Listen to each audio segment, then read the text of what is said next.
Hey, this is Breck Palumbo. I'm the founder of DistressedPro.com, home of Bank Prospector, and I wanted to show you how we track and how you would find bank-owned properties of the different varieties. So it defaults here to commercial property, and so commercial REO is the name that we use and that banks use for commercial bank-owned properties. And so there are 5 types that banks report.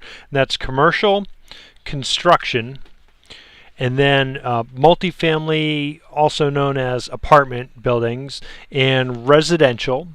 And then finally there is farmland or agricultural. And so these are the 5 types of REO that banks report. So just for an example, I guess we'll start with residential.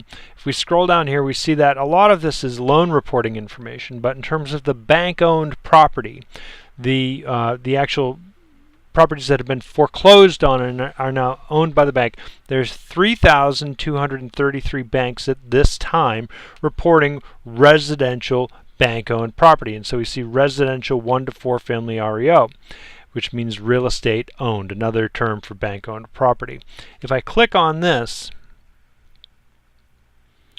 then what it gives me is a list of all of the banks that have residential bank-owned property, and then I have links to each one of them. And what I can do is, if I'm looking for local bank-owned property, then I could do something like, for example, let's say if I'm in California, I'll go to California and then I'll go to residential, and I'll look for, I can see there are 41 banks that have $205 million worth of bank-owned property that are based here in California.